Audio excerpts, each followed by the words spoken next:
Assalamu alaikum wa rahmatullahi wa barakatuh. Chapitre 1.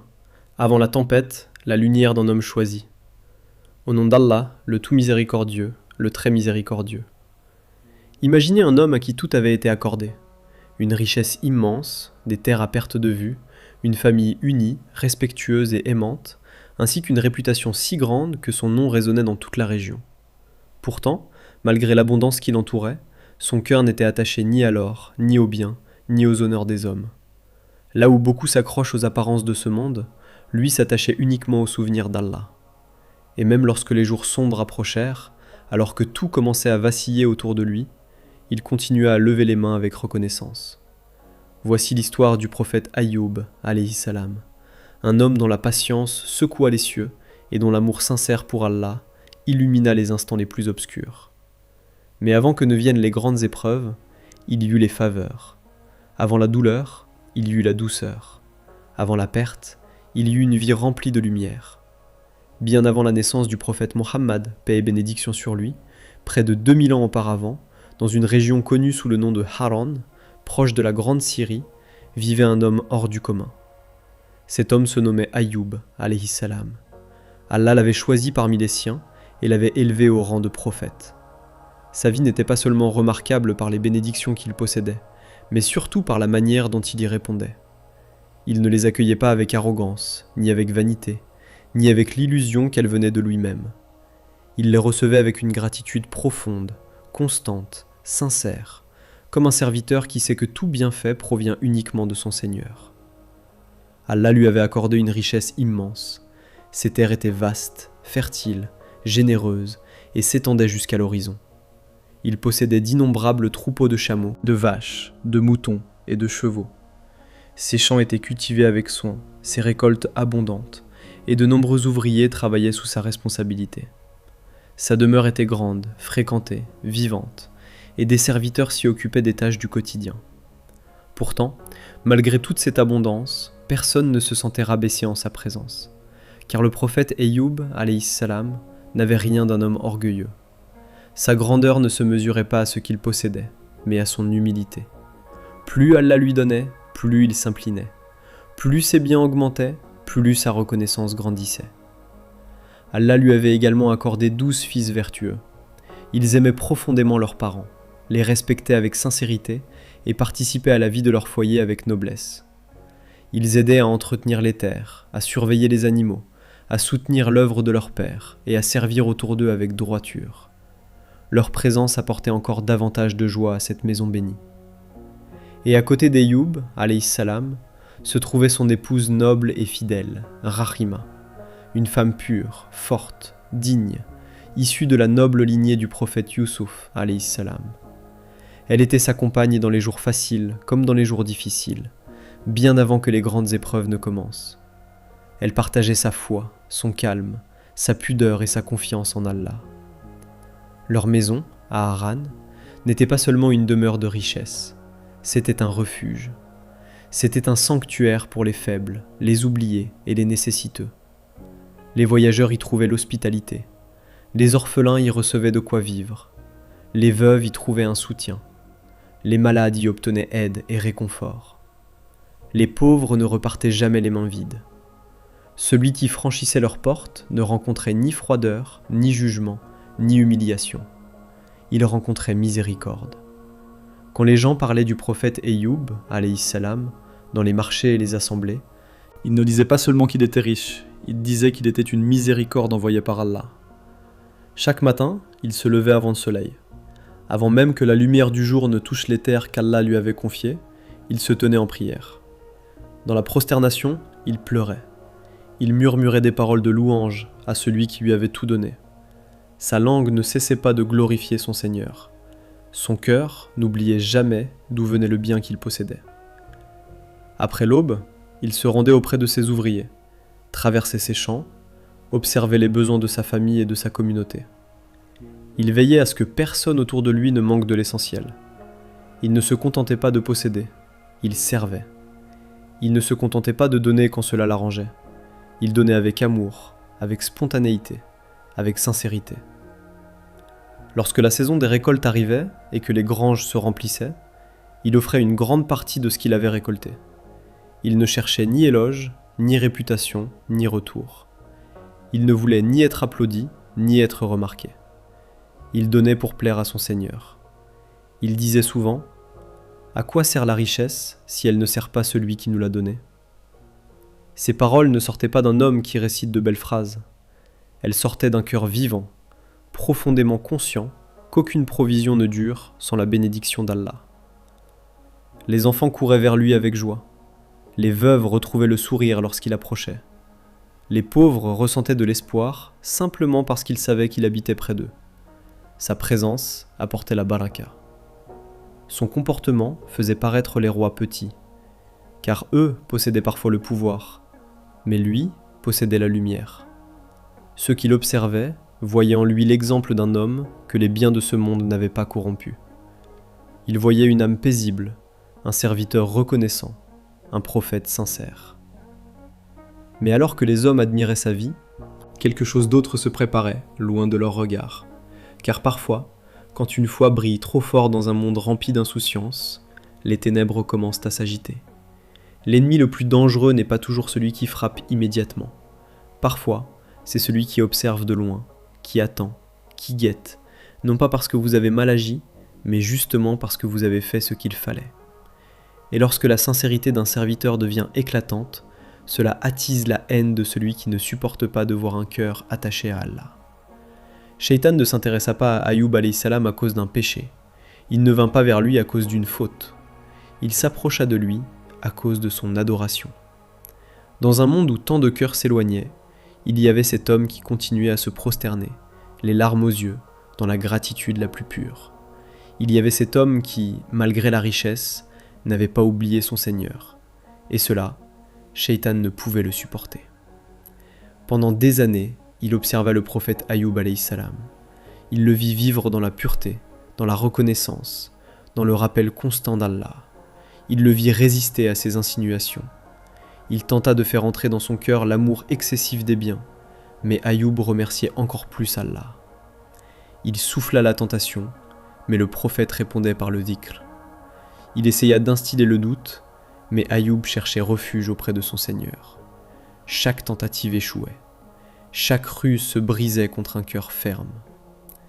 Shaitan observa aussi sa maison. Il essaya de semer le trouble entre ses fils. Il voulut faire naître la jalousie, la division, l'envie autour de l'héritage et de la richesse. Mais au lieu de se déchirer, les fils d'Ayoub se rapprochèrent davantage les uns des autres. Ils honorèrent encore plus leurs parents. Ils restèrent unis. Puis il tenta d'approcher Rahima. Il voulut semer en elle la fatigue, la lassitude, les pensées sombres. Il chercha à glisser dans son cœur des fissures invisibles. Mais elle aussi se protégea par sa foi. Plus les insinuations se présentaient, plus elle se réfugiait auprès d'Allah. Plus le doute approchait, plus sa piété grandissait. Alors la colère de Shaitan augmenta. Il avait tenté d'égarer des rois, d'influencer des savants, de corrompre des foules entières. Mais cet homme, ce prophète, restait debout. Rien ne le faisait tomber. Finalement, dans sa rage, il se présenta avec arrogance devant le trône d'Allah et déclara qu'il n'avait pas réussi à détourner son serviteur, Ayoub.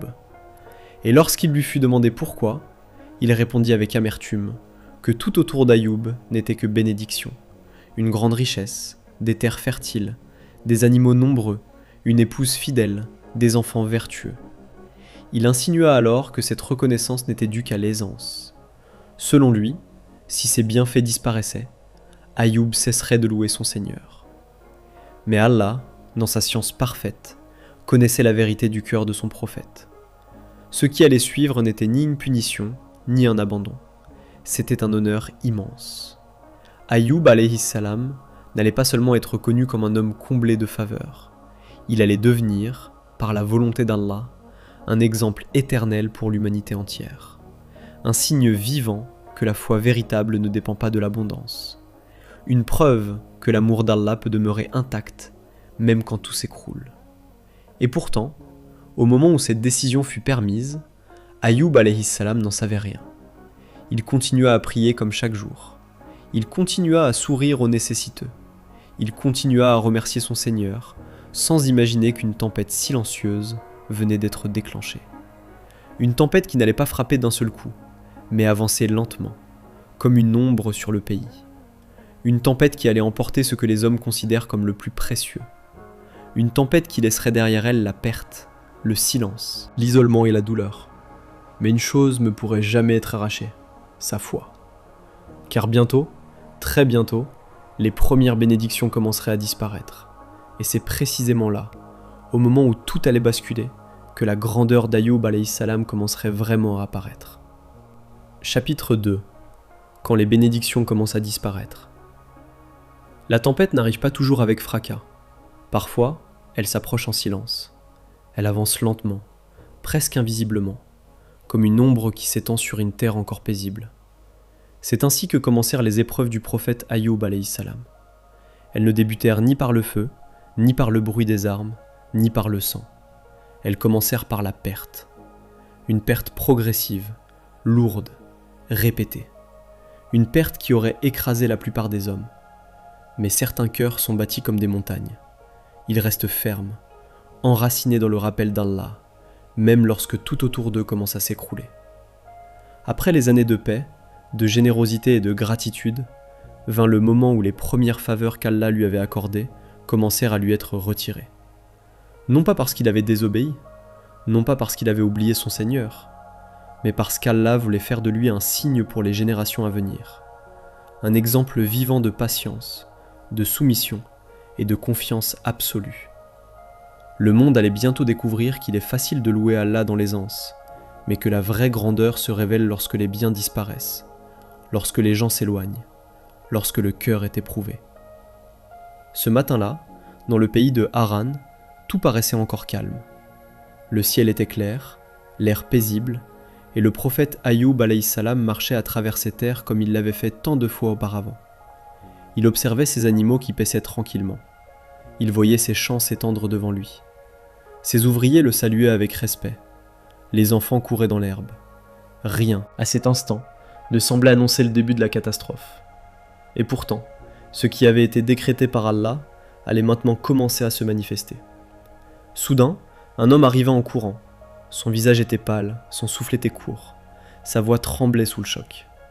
Il s'arrêta devant Ayoub alayhi salam et annonça avec difficulté une nouvelle terrible. Les chameaux étaient morts, tous, en un instant, sans que personne ne comprenne réellement ce qui s'était passé. Il n'y avait plus ni force, ni mouvement, ni vie dans ce qui avait autrefois constitué une immense richesse. Pour beaucoup, une telle annonce aurait suffi à provoquer l'effondrement. Mais Ayoub alayhi salam ne cria pas, il ne s'emporta pas, il ne maudit pas son destin. Il baissa simplement les yeux, puis répondit avec douceur. Ils étaient un dépôt de mon Seigneur, et il les a repris. Je suis satisfait de sa volonté. Ces paroles ne venaient pas d'une bouche habituée au discours. Elles venaient d'un cœur qui connaissait Allah, un cœur qui savait que ce monde ne nous appartient pas, un cœur qui avait compris que tout ce qui est donné peut aussi être repris, et que la vraie richesse n'est pas dans les biens conservés, mais dans la foi qui demeure quand ils disparaissent. Le lendemain, un autre homme arriva avec une nouvelle tout aussi terrible. Cette fois, ce n'étaient plus seulement les chameaux, les vaches, les chèvres, les moutons, tous avaient été frappés. Une maladie s'était répandue pendant la nuit et n'avait laissé aucun survivant. Les troupeaux immenses qui faisaient autrefois la force de ces terres avaient disparu à leur tour. Encore une fois, Ayoub alayhi salam ne perdit pas le contrôle de lui-même. Encore une fois, il ne demanda pas pourquoi cela lui arrivait. Il inclina la tête et dit seulement « Toute louange appartient à Allah ». Puis vint un troisième coup, et celui-ci fut encore plus dur pour ceux qui regardaient la scène de l'extérieur. Un essaim d'insectes s'abattit sur ses récoltes. Les champs, qui autrefois étaient verts, généreux et dorés, furent ravagés. Les épis disparurent, les fruits furent détruits. La terre sembla soudain vidée de sa vie. Les granges se turent, les ouvriers restèrent sans voix. Les voisins commencèrent à chuchoter. Comment une telle suite de malheurs pouvait-elle s'abattre sur un homme aussi pieux ? Pourquoi ce prophète, connu pour sa bonté, sa charité et sa gratitude, voyait-il toutes ces bénédictions s'éteindre l'une après l'autre ? Mais tandis que les gens se perdaient dans leurs questions, Ayoub alayhi salam restait debout. Il traversa ces champs dévastés. Il marcha sur cette terre qui, peu de temps auparavant encore, nourrissait tant de foyers. Et là, au milieu du vide, il murmura. En vérité, nous appartenons à Allah, et c'est vers lui que nous retournerons. » Il ne parlait pas seulement de ses biens, il parlait de lui-même. Il rappelait à son âme que tout retourne vers celui qui donne et celui qui reprend. La perte de ses animaux, de ses récoltes et de sa richesse ne fut pas seulement matérielle. Avec elle commença aussi le changement du regard des gens. Tant que la richesse abondait, nombreux étaient ceux qui l'entouraient, l'admiraient et le louaient. Mais quand les biens s'éloignèrent, beaucoup commencèrent eux aussi à prendre leur distance. Ceux qui parlaient autrefois de sa baraka en vinrent à murmurer avec inquiétude. Certains ne savaient plus quoi penser, d'autres craignaient d'être eux aussi touchés par le malheur, et certains, tout simplement, ne savaient aimer qu'un homme prospère. Pourtant, tout le monde ne l'abandonna pas immédiatement. Parmi ces anciens ouvriers, il y en eut plusieurs qui restèrent bouleversés par ce qu'ils voyaient. Ils se tenaient dans sa cour, la tête baissée, incapables d'effacer de leur mémoire les années durant lesquelles leur maître avait partagé avec eux ses biens, sa nourriture et sa miséricorde. L'un d'eux pleura et lui dit : « Ô Ayoub, lorsque tu étais riche, tu partageais avec nous sans compter. Allah te met certainement à l'épreuve, et il soulagera bientôt ta peine. » Ces mots étaient simples, mais ils reflétaient une vérité profonde. Même lorsque les hommes ne comprennent pas les raisons d'épreuve, ils peuvent encore reconnaître la noblesse de celui qui la traverse. Cette nuit-là, sous une lune pâle, quelques-uns de ses anciens serviteurs s'assirent non loin de la petite maison où Ayoub et Khaïma vivaient désormais. Rien n'était plus comme avant. Les grandes demeures, l'abondance visible, le mouvement incessant des serviteurs, tout cela appartenait désormais au passé. L'un d'eux dit avec tristesse : « Lorsque ma fille était malade, Ayoub a payé son traitement. Maintenant, il n'a plus rien. Et malgré cela, je l'entends toujours louer Allah. Je le vois toujours sourire avec douceur. » Un autre, les larmes dans la voix, répondit : « Nous ne pouvons peut-être pas le sauver de cette épreuve, mais nous pouvons prier pour lui. Qu'Allah fasse miséricorde à son noble serviteur. » Ainsi, peu à peu, la richesse disparut. Les terres devinrent silencieuses. Les troupeaux ne furent plus que souvenirs. Les récoltes s'éteignirent. Les serviteurs partirent. Ce qui faisait autrefois la puissance visible du prophète Ayoub alayhi salam avait été retiré. Et pourtant, ce qui brillait en lui n'avait pas diminué. Au contraire.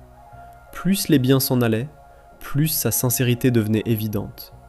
Plus le monde se retirait de lui, plus son lien avec Allah apparaissait fort. C'est cela que Shaitan ne pouvait pas supporter. Il avait espéré qu'en lui retirant sa fortune, son cœur se remplirait d'amertume. Il avait espéré qu'en lui enlevant son confort, il cesserait de prier. Il avait cru que la perte allait dessécher sa foi. Mais il se trompait encore. Car ce que le maudit ne comprenait pas, c'est qu'Ayoub alayhi salam n'adorait pas Allah pour ce qu'il possédait. Il l'adorait parce qu'il est Allah. Il n'était pas reconnaissant seulement lorsque ses mains étaient pleines. Il était reconnaissant parce que son cœur était vivant. Et c'est là que la grandeur d'Ayoub commença à devenir un miracle silencieux.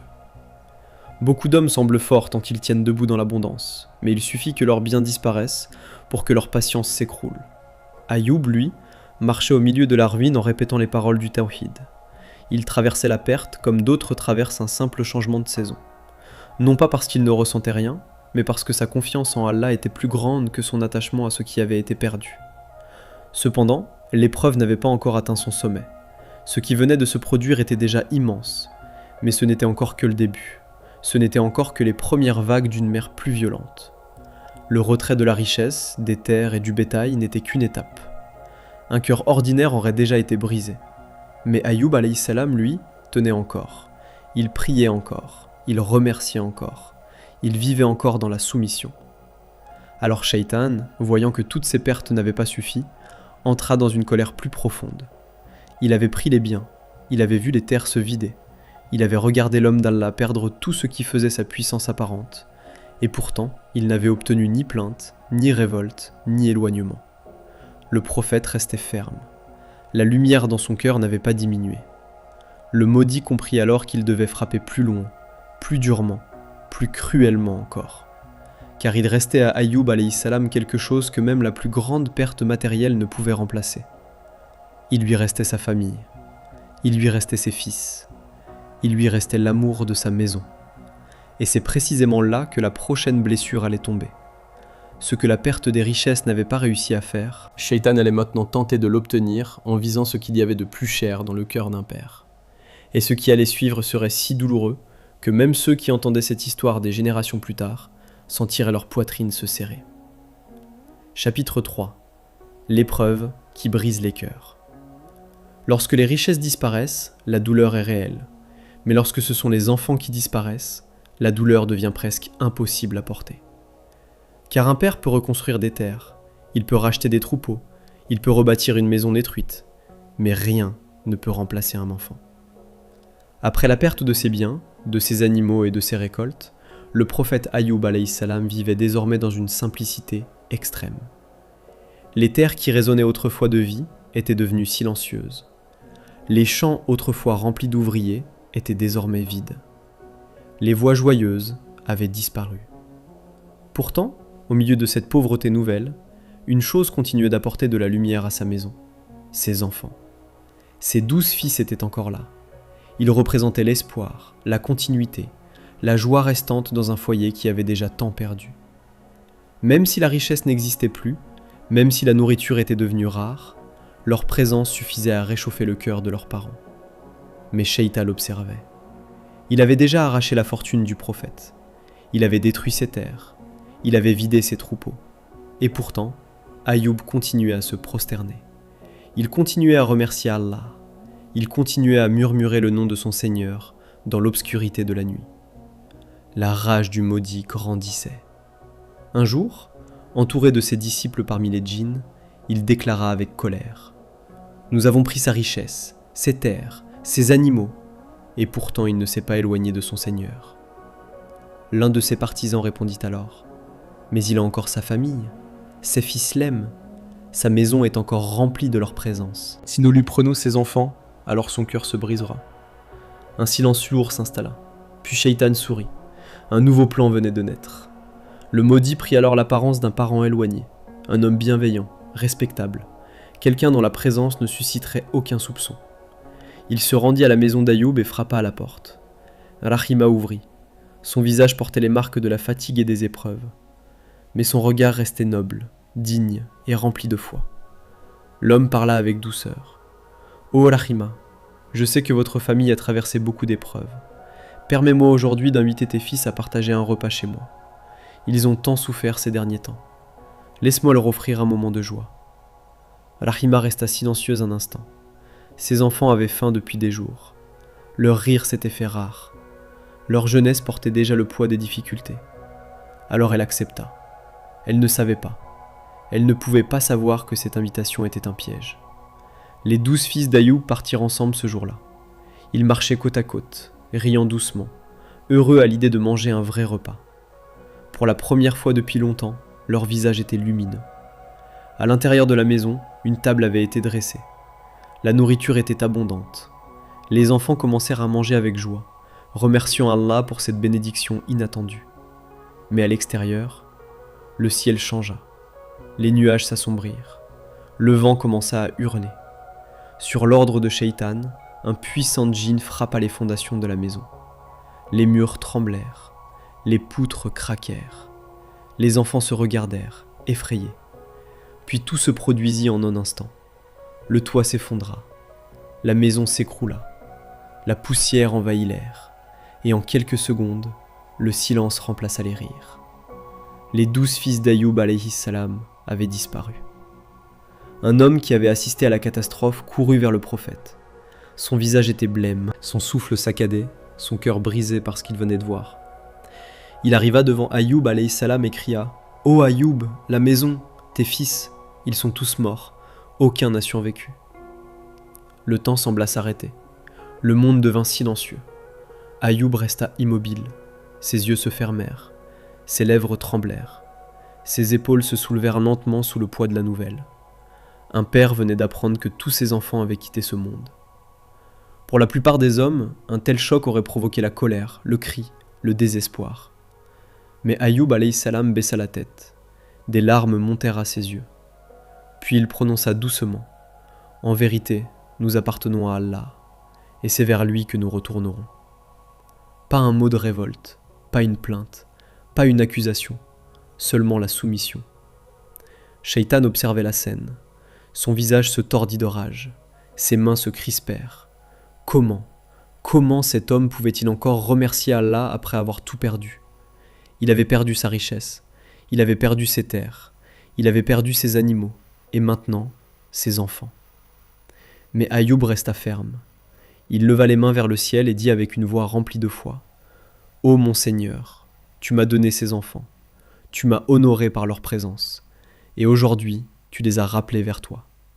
Je suis satisfait de ton décret. » Ces paroles frappèrent même les cieux, car si Shaitan pouvait détruire des murs, s'il pouvait ruiner des terres, s'il pouvait prendre des vies, il ne pouvait pas toucher le cœur d'un serviteur qui avait confié toute son âme à son Créateur.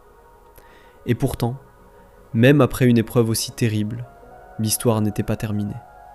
Car parfois, lorsque l'homme pense avoir atteint le sommet de la souffrance, l'épreuve continue encore. Et pour Ayoub alayhi salam, la prochaine épreuve ne viserait plus ses biens, ni même sa famille. Elle viserait son propre corps. Et ce qui allait suivre serait l'une des maladies les plus éprouvantes qu'un être humain ait jamais enduré. Chapitre 4. L'épreuve du corps et d'isolement. Après la perte de sa fortune, de ses terres, de ses animaux, et même de ses 12 fils, on aurait pu croire que l'épreuve du prophète Ayoub alayhi salam avait atteint son sommet. Beaucoup d'hommes auraient déjà été anéantis par une seule de ces pertes.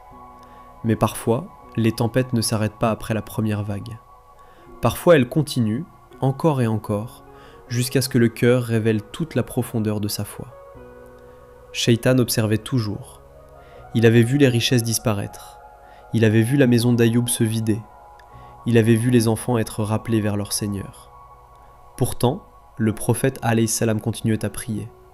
Il continuait à dire « Alhamdulillah ».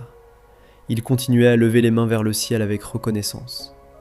Alors le maudit comprit qu'il devait frapper encore plus profondément.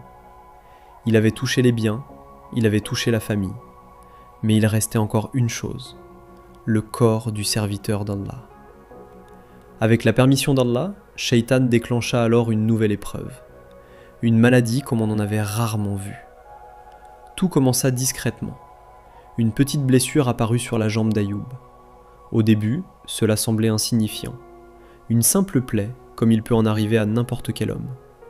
Mais quelques jours plus tard, une autre apparut sur son bras, puis une autre sur son dos. Très vite, ces blessures devinrent nombreuses. Elles s'ouvrirent, se transformèrent en plaies douloureuses qui couvraient sa peau. Son corps, autrefois fort et robuste, devint fragile. Les douleurs se multiplièrent, ses forces diminuèrent. La maladie progressait lentement, mais sans s'arrêter. Les jours passaient, et l'état d'Ayoub alayhi salam se détériorait. Son corps s'affaiblissait. Ses os devenaient visibles. Chaque mouvement devenait douloureux. Même respirer demandait un effort. Les plaies sur sa peau dégageaient une odeur difficile à supporter pour ceux qui l'approchaient. Ceux qui autrefois venaient vers lui avec admiration commencèrent à s'éloigner. Certains murmuraient entre eux. Peut-être a-t-il commis un péché dont nous ignorons l'existence. Peut-être qu'Allah l'a puni. Les mêmes personnes qui louaient autrefois sa générosité commencèrent à éviter son regard. Les voisins cessèrent de lui rendre visite. Les anciens serviteurs disparurent. Même certains membres de sa famille ne venaient plus. Peu à peu, l'homme qui avait autrefois nourri des foules se retrouva isolé. Mais une personne resta. Raïma, la noble épouse du prophète Ayoub alayhi salam. Issue d'une lignée honorable, elle aurait pu partir comme beaucoup d'autres. Elle aurait pu chercher une vie plus facile ailleurs. Mais son cœur était ancré dans la foi et dans l'amour sincère pour son mari. Elle resta à ses côtés. Chaque jour, elle s'occupait de lui. Les mêmes mains qui servaient autrefois des repas abondants dans une grande maison nettoyaient maintenant ses plaies. Elle allait chercher de l'eau pour laver son corps. Elle préparait des repas simples avec ce qu'elle pouvait trouver. Elle changeait ses vêtements et restait éveillée la nuit pour veiller sur lui. Mais les gens commencèrent aussi à s'éloigner d'elle. Ils craignaient la maladie. Certains refusaient même de lui parler. Quand elle frappait à une porte pour demander du travail, beaucoup la fermaient avant même de l'écouter.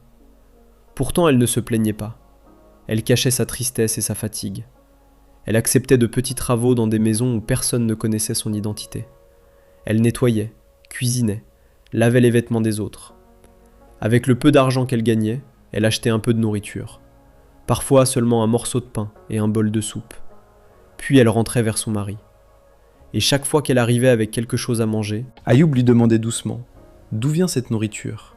Et elle répondait avec un sourire rempli de pudeur « De la miséricorde d'Allah. » Pendant ce temps, la maladie continuait de ronger le corps du prophète. Mais malgré la douleur, il ne se plaignait jamais. La nuit, lorsqu'il était allongé sur une vieille natte, dans une maison devenue presque vide, on pouvait encore entendre sa voix, faible mais pleine de foi. Il disait « Alhamdulillah, ô Allah, je te remercie. » Il levait ses bras affaiblis et murmurait le nom d'Allah. Même lorsque son corps tremblait sous la douleur, son cœur restait attaché à son Seigneur. Il ne demanda jamais pourquoi cela lui arrivait. Il ne demanda jamais quand cela finirait. Il ne demanda jamais pourquoi Allah avait choisi de l'éprouver ainsi. Car il savait que le serviteur ne questionne pas la sagesse de son Créateur. 2 de ses anciens amis venaient parfois lui rendre visite. Mais même eux commençaient à se poser des questions. L'un d'eux murmura un jour « Peut-être qu'Ayoub a commis un péché dont nous ne sommes pas au courant. Sinon pourquoi souffrirait-il autant ?» Mais les cieux connaissaient la vérité. Ce n'était pas une punition, c'était une purification, une épreuve d'honneur, une histoire qui allait être racontée pendant des siècles, un exemple vivant de patience que les croyants se rappelleraient dans leurs propres difficultés. Le corps d'Ayoub était brisé, mais son âme restait intacte. Son cœur continuait de battre au rythme du tawhid. Et plus la maladie s'intensifiait, plus il se rapprochait d'Allah. Pendant ce temps, Rahima continuait de lutter à ses côtés. Elle marchait de longues distances pour trouver du travail. Sous la chaleur du soleil, dans des rues où les gens murmuraient derrière son dos, elle avançait malgré la honte et la fatigue. Certains disaient en la voyant passer « N'est-ce pas la femme de l'homme maudit ?» Mais elle continuait à marcher, car elle savait que son mari n'était pas maudit, il était choisi. Et même si le monde entier l'abandonnait, elle resterait. Car la véritable loyauté ne se montre pas dans les moments de facilité. Elle se révèle lorsque la douleur devient quotidienne. Et dans la maison simple, où reposait le prophète Ayoub alayhi salam, 2 cœurs restaient unis, celui d'un serviteur patient et celui d'une épouse fidèle. Mais l'épreuve n'était pas encore terminée, car les années allaient passer, des années longues, silencieuses, remplies de souffrances et d'attentes. Des années pendant lesquelles la foi d'Ayoub et la loyauté de Rahima seraient encore testées. Et c'est dans ces années de silence que l'histoire allait atteindre l'un de ses moments les plus bouleversants. Car bientôt, Rahima elle-même allait être frappée par le doute, et Shaitan tenterait une nouvelle fois de briser ce foyer que même la pauvreté et la maladie n'avaient pas réussi à détruire. Chapitre 5. Le sacrifice silencieux de Rahima. On dit souvent que la patience se voit dans les grandes épreuves, mais il existe une autre forme de patience, plus discrète, plus silencieuse, presque invisible. C'est celle qui se manifeste chaque jour, dans les gestes simples, dans les sacrifices que personne ne remarque. Et dans l'histoire du prophète Ayoub alayhi salam, cette patience ne s'est pas seulement révélée chez lui, mais aussi chez celle qui partageait sa vie, son épouse Rahima. La maladie avait désormais profondément affaibli le corps d'Ayoub. Les années passaient lentement. Son corps, autrefois fort, était devenu maigre et fragile. Les plaies couvraient sa peau, et la douleur ne semblait jamais le quitter. La maison dans laquelle il vivait était devenue simple, presque vide. Les jours s'écoulaient dans le silence, entre la souffrance physique du prophète et les efforts constants de Rahima pour prendre soin de lui. Chaque matin, avant même que le soleil ne se lève, Rahima se levait. Elle préparait de l'eau chaude, nettoyait les plaies de son mari avec douceur et patience, malgré l'odeur et la difficulté. Elle lui apportait un peu de nourriture lorsqu'elle en avait, parfois seulement un morceau de pain, parfois une soupe légère, mais elle le faisait toujours avec la même tendresse. Elle ne laissait jamais paraître son épuisement.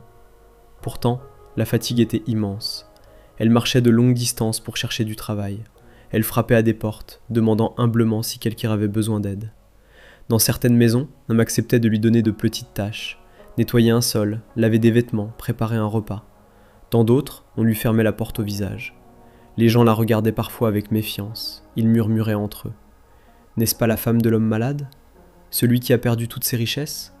Celui que certains disent être puni ? Mais Rahima ne répondait pas. Elle baissait les yeux et continuait son chemin. Car elle savait que ce que les gens disaient n'avait aucune importance face à la vérité qu'elle connaissait dans son cœur. Le soir, elle revenait vers son mari avec ce qu'elle avait pu obtenir. Parfois un petit morceau de nourriture, parfois quelques fruits, parfois presque rien. Et chaque fois qu'elle entrait dans la maison, Ayoub la regardait avec gratitude. Il lui demandait doucement « D'où vient cette nourriture ?» Et elle répondait toujours avec la même phrase « De la miséricorde d'Allah ». Elle ne parlait jamais de la fatigue, elle ne racontait jamais les humiliations, elle ne mentionnait jamais les regards ou les paroles blessantes. Elle protégeait le cœur de son mari autant qu'elle protégeait son corps. Mais un jour arriva où la situation devint encore plus difficile. Ce jour-là, Rahima parcourut toute la ville à la recherche de travail. Elle frappa à plusieurs portes, mais personne ne voulait l'embaucher. Les gens avaient peur de la maladie de son mari. Certains refusaient simplement de s'impliquer dans leur situation. Les heures passèrent. Le soleil descendit lentement vers l'horizon. Et Rahima n'avait rien trouvé. Pas de travail, pas d'argent, pas de nourriture. Fatiguée, elle s'assit un moment près du chemin. Elle pensait à son mari qui l'attendait à la maison. Elle imaginait son regard doux, sa patience, sa gratitude malgré la douleur. Son cœur se serra. Puis ses yeux tombèrent sur ses propres cheveux. Rahima avait de longs cheveux épais et magnifiques, des cheveux qui autrefois faisaient l'admiration de tous. Dans cette époque, de tels cheveux avaient une grande valeur. Certaines femmes les achetaient pour en faire des ornements ou des perruques. Une pensée traversa son esprit, une pensée douloureuse, mais aussi une solution. Rahima resta silencieuse un moment, puis elle prit une décision. Avec une main tremblante, elle coupa ses longs cheveux. Ce geste, simple en apparence, était immense. Ses cheveux représentaient une partie de sa beauté, de son identité, de sa dignité. Mais elle ne pensait pas à elle-même, elle pensait à son mari. Elle se rendit au marché et vendit ses cheveux à une femme. En échange, elle reçut un peu d'argent, juste assez pour acheter de la nourriture. Elle acheta du pain chaud et un plat simple que son mari aimait autrefois, lorsqu'il vivait dans l'abondance. Puis elle rentra chez elle. Lorsqu'elle entra dans la maison, l'odeur du pain remplit la pièce. Elle posa la nourriture devant Ayoub avec un sourire. Elle dit doucement « Je t'ai apporté ton plat préféré. Mange un peu. Cela me rendra heureuse de te voir manger. » Ayoub regarda la nourriture. Puis il leva les yeux vers elle. Il sentit que quelque chose était différent. « D'où vient cette nourriture ?» demanda-t-il. Rahima resta silencieuse. « Mange d'abord, » répondit-elle doucement. Mais Ayoub secoua légèrement la tête. « Je ne peux pas manger avant de savoir d'où elle vient. » Sa voix était calme, mais ferme.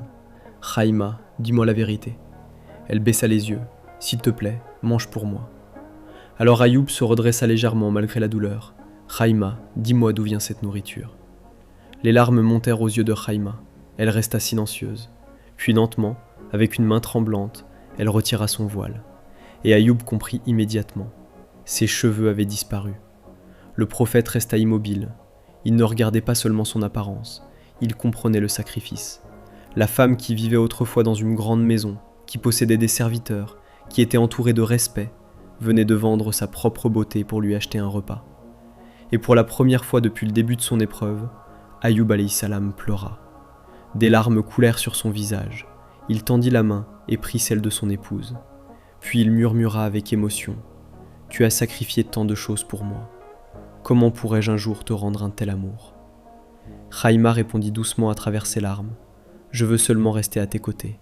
Rien d'autre n'a d'importance. » Ce soir-là, ils mangèrent ensemble dans le silence, pas comme le couple riche qu'ils avaient été autrefois, mais comme deux âmes profondément unies, deux cœurs rapprochés par l'épreuve, deux serviteurs qui avaient compris que la vraie richesse ne se trouve pas dans les biens de ce monde, mais dans la foi et la loyauté.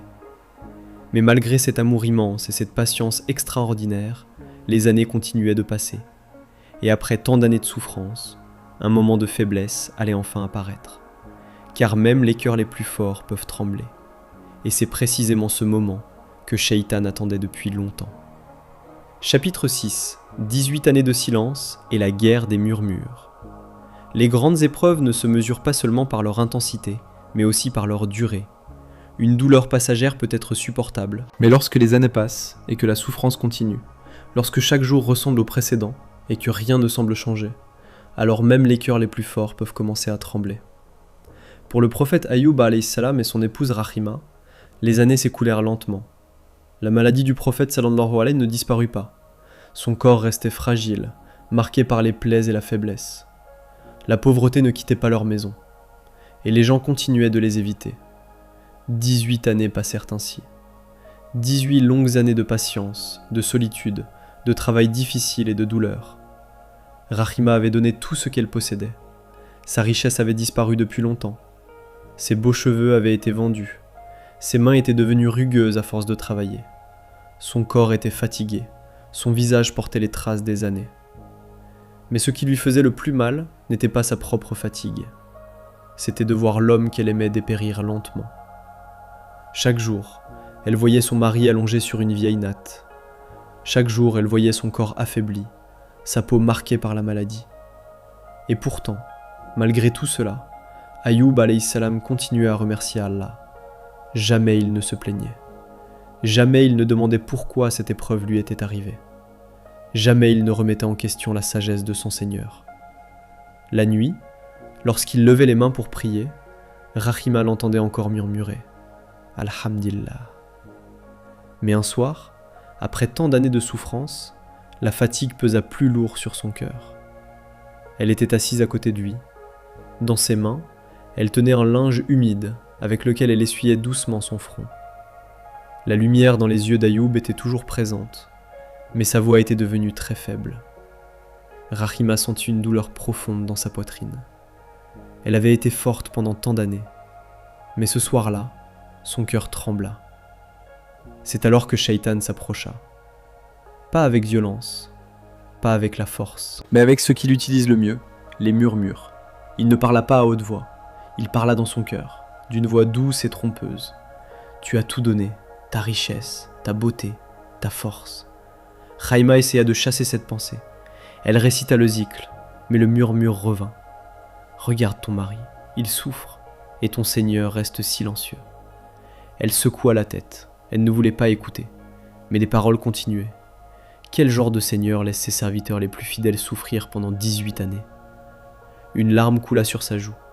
Elle essuya rapidement ses yeux, mais le doute tenta encore de s'approcher.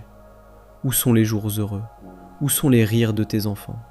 Où est la maison que vous aviez construite? Son cœur devint lourd. Plus tard dans la nuit, Rahima s'assit près de son mari. Elle le regarda longuement, puis elle parla doucement. « Mon bien-aimé, combien de temps allons-nous continuer ainsi ?» Sa voix tremblait. « Où sont les jours de tranquillité?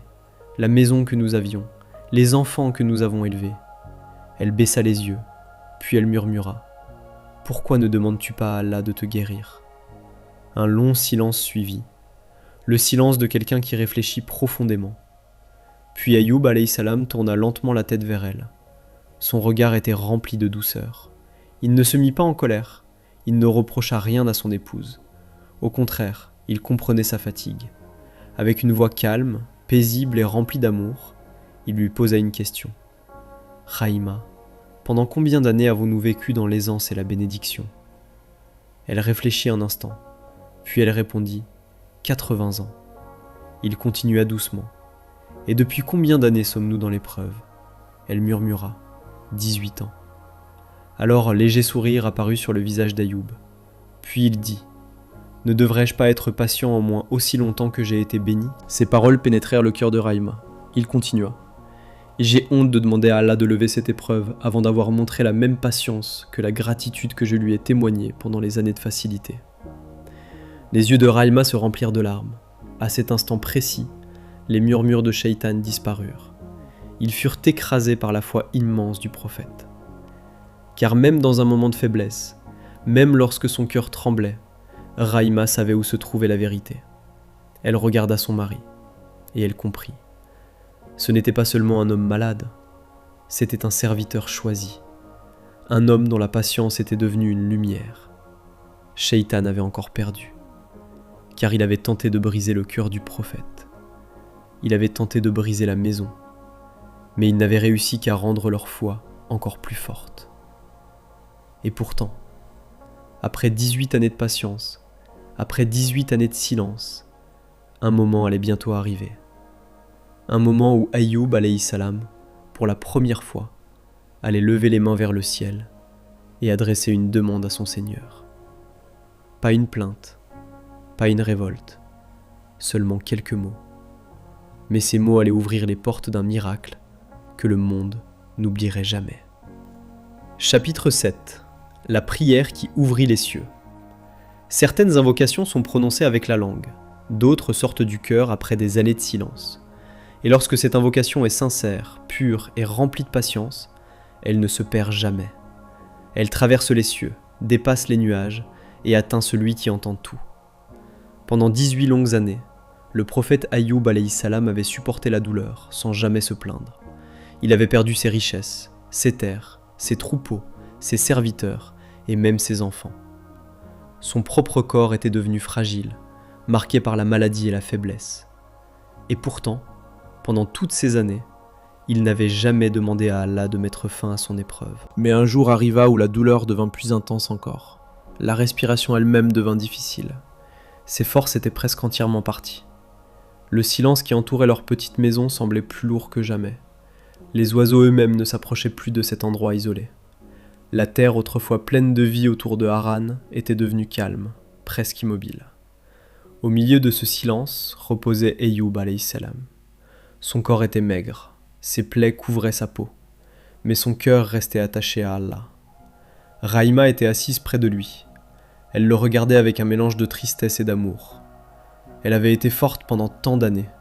Elle avait travaillé, souffert, pleuré en silence. Et malgré tout cela, elle n'avait jamais abandonné. Ce jour-là, Ayoub leva lentement les yeux vers le ciel. Pour la première fois depuis le début de l'épreuve, il allait faire une demande. Mais ce ne fut pas une plainte, ce ne fut pas une protestation, ce ne fut pas une question. Ce fut seulement une phrase. Une invocation courte, mais remplie d'une sincérité immense. Il murmura « Rabbi, inni masani ad-dur, wa anta arhamur rahimin » Mon Seigneur, le mal m'a touché, et tu es le plus miséricordieux des miséricordieux. C'était tout. Il ne demanda pas directement la guérison. Il ne demanda pas la richesse. Il ne demanda pas le retour de ses enfants. Il rappela simplement sa situation à son Seigneur et reconnut sa miséricorde. Et le ciel répondit, car Allah n'abandonne jamais ceux qui placent leur confiance en lui. Aussitôt, l'ordre divin fut révélé. Une révélation simple, mais remplie de puissance. Allah dit, frappe la terre avec ton pied. Ayoub alayhi salam était faible, mais malgré la fatigue et la douleur, il obéit. Avec les forces qui lui restaient, il posa son pied sur le sol et frappa la terre. Alors un miracle se produisit. La terre trembla légèrement, et soudain, une source d'eau pure jaillit du sol. Une eau claire, brillante, fraîche et bénie. Elle coula devant lui comme un signe évident de la miséricorde d'Allah. Allah lui inspira de se laver avec cette eau. Ayoub se leva lentement. Il s'approcha de la source. Puis il se lava avec cette eau bénie. Et dès que l'eau toucha sa peau, le miracle se produisit. Les plaies disparurent. La douleur s'effaça. Sa peau redevint saine. Son corps retrouva sa force. Ses muscles se redressèrent. Ses os reprirent leur vigueur. Il inspira profondément. Et pour la première fois depuis des années, il ne ressentit aucune douleur. Puis il but de cette eau, et la vie revint dans son regard. Ce n'était pas seulement une guérison, c'était une transformation. Le prophète qui avait été brisé par la maladie se tenait maintenant droit, fort et rayonnant. Pendant ce temps, Rahima n'était pas là. Elle était partie dans un autre village pour chercher du travail et ramener un peu de nourriture. Lorsqu'elle revint, fatiguée, tenant un petit repas dans ses mains, elle ouvrit la porte de leur maison. Mais ce qu'elle vit la fit s'arrêter immédiatement. Devant elle se tenait un homme fort, un homme beau, un homme dont le corps était sain et rayonnant. Elle recula d'un pas, effrayée. « Qui êtes-vous » demanda-t-elle. « Que faites-vous dans ma maison ?» L'homme sourit doucement, puis il répondit « Oh Rahima, c'est moi. » Elle secoua la tête. « Non, ce n'est pas possible. Mon mari est malade.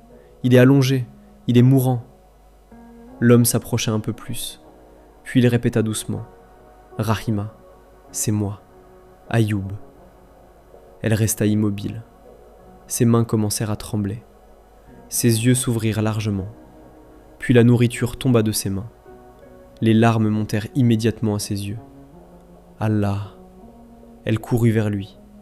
Ils se serrèrent l'un contre l'autre, et ils pleurèrent. Pas de tristesse, mais de gratitude. Ensuite, ensemble, ils tombèrent en prosternation. Rahima murmura à travers ses larmes. « Notre Seigneur ne nous a pas oubliés. » Et Ayoub répondit avec douceur. « Il ne nous oublie jamais, nous n'avons jamais été seuls. » La maison qui avait résonné pendant des années de silence et de souffrance fut remplie ce jour-là de louanges et de gratitude. La patience avait été récompensée, et celui qui entend toutes les invocations avait répondu. Mais la miséricorde d'Allah ne s'arrêta pas à la guérison, car après des années de perte et de douleur, une nouvelle période allait commencer.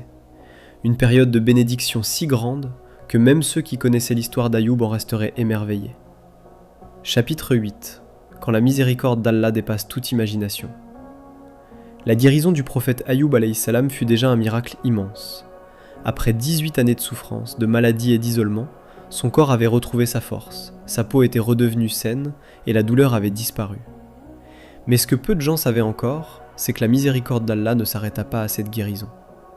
Car lorsqu'Allah décide de récompenser un serviteur patient, il ne donne pas seulement ce qui a été perdu, il donne bien plus. Après s'être lavé dans la source bénie qu'Allah avait fait jaillir de la terre, Ayoub alayhi salam se tenait debout à nouveau, fort et en parfaite santé. Son corps, autrefois brisé par la maladie, rayonnait désormais d'une vitalité nouvelle. Son regard était lumineux, son souffle puissant, et chaque mouvement témoignait de la miséricorde divine qui venait de se manifester. Lorsque Rahima rentra et découvrit son mari ainsi transformé, elle resta longtemps incapable de parler. Les larmes coulaient sur son visage. Pendant des années, elle avait vu cet homme souffrir sans jamais se plaindre. Elle avait vu son corps s'affaiblir, ses forces disparaître, et pourtant il n'avait jamais cessé de remercier Allah. Et maintenant, devant elle, se tenait le même homme, mais restauré par la grâce de son Seigneur. Ils tombèrent ensemble en prosternation, remerciant Allah pour ce miracle. Mais la récompense ne faisait que commencer. Peu de temps après, un phénomène étonnant se produisit dans les terres d'Akhan. 2 grands nuages apparurent au-dessus de la région. L'un était sombre et dense, l'autre était clair et lumineux. Le premier nuage se dirigea vers une ancienne grange, qui servait autrefois à stocker le blé d'Ayoub.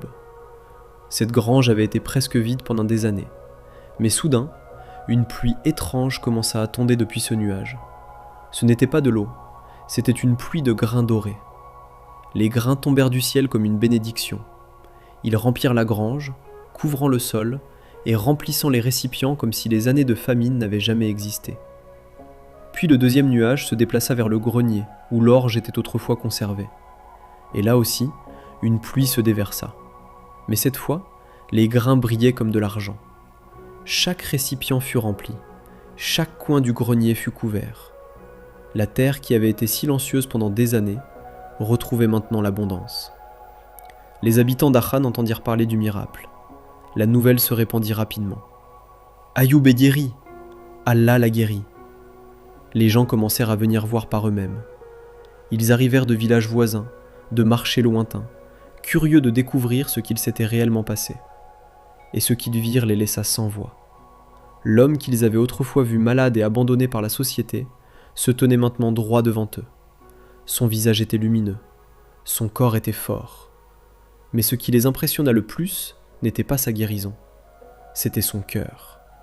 Car malgré tout ce qu'il avait traversé, Ayoub alayhi salam n'avait pas changé. Il accueillait les gens avec la même douceur, il parlait avec la même humilité, il souriait avec la même sincérité. Les années d'épreuve n'avaient pas rendu son cœur dur, elles l'avaient rendu encore plus proche d'Allah. Mais la générosité divine ne s'arrêta pas là. Autrefois, Ayoub et Rahima avaient eu 12 fils. Ils avaient été rappelés vers leur Seigneur lors de la grande épreuve. Mais Allah, dans sa miséricorde, rendit à Ayoub bien plus que ce qu'il avait perdu. Avec le temps, Allah bénit leur maison avec une nouvelle génération d'enfants.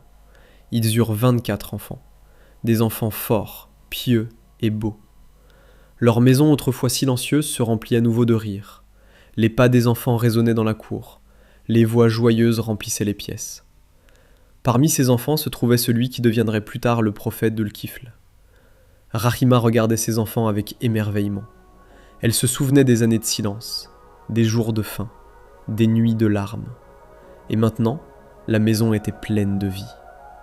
Un jour, elle murmura à son mari « Je n'aurais jamais imaginé qu'Allah nous rendrait le bonheur d'une manière aussi belle. » Ayoub répondit avec douceur « Allah n'oublie jamais ses serviteurs fidèles. » Tout ce que nous avons reçu est un cadeau de sa miséricorde. Mais il restait encore une chose à régler. Un serment qu'Ayoub avait prononcé pendant sa maladie. Un jour, dans un moment de douleur intense, lorsque Rahima l'avait involontairement contrarié, il avait juré que si Allah le guérissait, il la frapperait de 100 coups de fouet. Mais maintenant que la guérison était venue, son cœur ne pouvait pas supporter l'idée de faire du mal à la femme qui avait sacrifié sa richesse, sa beauté et sa vie pour rester à ses côtés. Alors Allah révéla une solution pleine de sagesse et de miséricorde. Il fut ordonné à Ayoub de prendre un bouquet de 100 petites tiges d'herbe et de toucher Rahima une seule fois avec. Ainsi, le serment serait accompli, mais sans lui causer la moindre douleur. Ayoub fit ce qui lui avait été ordonné. Il prit les tiges d'herbe et toucha doucement son épouse. C'était un geste symbolique, un geste qui rappelait que la miséricorde d'Allah dépasse toujours la difficulté. La maison qui avait autrefois été remplie de silence et de larmes était désormais remplie de rire. Les enfants couraient dans la cour, les visiteurs arrivaient de partout. Les gens venaient voir non seulement un miracle, mais un exemple vivant de patience. Car Ayoub alayhi salam n'était pas seulement l'homme qu'Allah avait guéri. Il était devenu le symbole d'une foi qui ne se brise pas. Et malgré toutes ces bénédictions retrouvées, il continua à vivre comme avant. Il servait les pauvres, il rappelait les gens au tawhid, il parlait de la miséricorde d'Allah, car il n'avait jamais oublié d'où il venait. Il n'avait jamais oublié les années de silence. Et c'est précisément cette patience qui avait fait de lui l'un des plus grands exemples pour l'humanité. Mais l'histoire du prophète Ayoub alayhi salam ne s'arrête pas simplement avec la richesse retrouvée et la guérison, car sa véritable grandeur ne se trouve pas seulement dans le miracle, elle se trouve dans la leçon que son histoire laisse à chaque croyant. Et cette leçon est si puissante qu'elle continue encore aujourd'hui à donner de la force à ceux qui traversent leurs propres épreuves. Chapitre 9. La leçon éternelle de la patience. L'histoire du prophète Ayoub alayhi salam ne se limite pas à un miracle ou à un récit ancien. Elle est bien plus que cela. Elle est une leçon vivante, une lumière qui traverse les siècles et qui continue de guider ceux qui cherchent la patience au milieu de leurs propres épreuves. Car Ayoub alayhi salam a enduré ce que beaucoup d'entre nous ne pourraient même pas imaginer. Il a perdu sa richesse, ses terres et ses troupeaux. Il a perdu ses serviteurs et la position qu'il occupait dans la société. Il a vu ses enfants disparaître en un instant. Puis son propre corps a été frappé par une maladie douloureuse qui l'a isolé du monde pendant 18 longues années. Et pourtant, malgré toutes ces pertes, il est resté reconnaissant. Pas une seule fois il n'a demandé « Pourquoi moi ?» Pas une seule fois il n'a accusé le destin. Pas une seule fois il n'a douté de la sagesse de son Seigneur. Sa langue continue de répéter les mêmes paroles. Alhamdulillah. Cette attitude est ce qui rend l'histoire d'Ayoub si puissante. Car la plupart des hommes remercient Allah lorsque les bénédictions sont nombreuses. Mais la véritable foi apparaît lorsque les bénédictions disparaissent. Lorsque la richesse disparaît, beaucoup se plaignent. Lorsque la maladie arrive, beaucoup perdent espoir. Lorsque les épreuves se prolongent, certains commencent à douter. Mais Ayoub alayhi salam nous montre un autre chemin. Un chemin où la gratitude ne dépend pas des circonstances. Un chemin où la patience devient un acte d'adoration. Il savait que tout ce qui arrive dans la vie d'un croyant est entre les mains d'Allah. Les moments de facilité sont une bénédiction. Les moments de difficulté sont une épreuve. Et dans les deux cas, le croyant peut se rapprocher de son Seigneur. C'est pourquoi la patience d'Ayoub n'était pas seulement une endurance face à la douleur. C'était une preuve d'amour pour Allah, une confiance absolue dans sa sagesse. Et lorsque Allah rendit à Ayoub sa santé, sa richesse et une famille encore plus grande qu'avant, cela devint un signe pour l'humanité entière. Allah ne lui rendit pas simplement ce qu'il avait perdu, il le multiplia. Sa santé revint, sa fortune fut restaurée, sa maison se remplit d'enfants, et son nom fut gravé dans l'histoire comme le symbole d'une patience inébranlable. Mais la grandeur d'Ayoub ne se trouve pas uniquement dans ce miracle, elle se trouve dans ce qu'il a fait pendant l'épreuve. Il a gardé la foi lorsque tout semblait perdu. Il a continué à remercier Allah alors que le monde s'écroulait autour de lui. Il a fait confiance à son Seigneur, même lorsque le ciel semblait silencieux. Et c'est cela la véritable grandeur, car beaucoup d'hommes peuvent rester reconnaissants lorsque la vie est facile, mais peu peuvent rester reconnaissants lorsque la douleur dure des années. L'histoire d'Ayoub nous rappelle aussi que chaque croyant sera éprouvé. Personne ne traverse cette vie sans difficulté. Certains seront testés par la maladie, d'autres par la perte,